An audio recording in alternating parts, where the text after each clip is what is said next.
Hi friends, welcome to healthy routine. 5 weeks నుంచి అయితే every Sunday నా వెయిట్ లాస్ అప్డేట్ చేస్తున్నాను. ఈ రోజు 6th సండే. ఈ రోజు నేను ఎంత వెయిట్ లాస్ అయ్యానో మీతో షేర్ చేస్తాను. ఏంటబ్బా ఏంటి నీ సిస్టర్ ఎంత వెయిట్ లాస్ అవుతుందని మీకు అనిపించవచ్చు. అందుకే నేను తీసుకునే కొన్ని ఫుడ్స్ అయితే మీతో షేర్ చేస్తాను.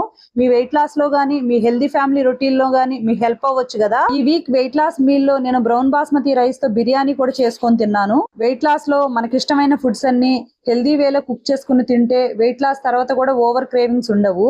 నా డే ఎప్పుడైనా ఒక గ్లాస్ ఆఫ్ హాట్ వాటర్ తో స్టార్ట్ చేస్తాను. హాఫ్ అన్ అవర్ తర్వాత డీటాక్స్ డ్రింక్ తీసుకుంటాను. 1 అవర్ తర్వాత జ్యూస్ తీసుకుంటాను. ఆ 1 అవర్ తర్వాత బ్రేక్ఫాస్ట్ విత్ మార్నింగ్ నట్స్ తీసుకుంటాను. ఆ తర్వాత లంచ్ స్కిప్ చేసి జిమ్ కి వెళ్తాను. జిమ్ కి వెళ్ళి వచ్చేసి బిఫోర్ 6 అయితే డిన్నర్ తీసుకుంటాను. నైట్ పడుకునే ముందు కంపల్సరీగా పెద్ద గ్లాస్ తో హాట్ వాటర్ తీసుకుంటాను. ఈ వీక్ 750 గ్రామ్స్ లాస్ అయ్యాను. వెయిట్ లాస్ ఫాలో అవ్వాలన్నా, హెల్దీ ఫ్యామిలీ రొటీన్ ఫాలో అవ్వాలన్నా ప్లీజ్ వాచ్ మై ఛానల్.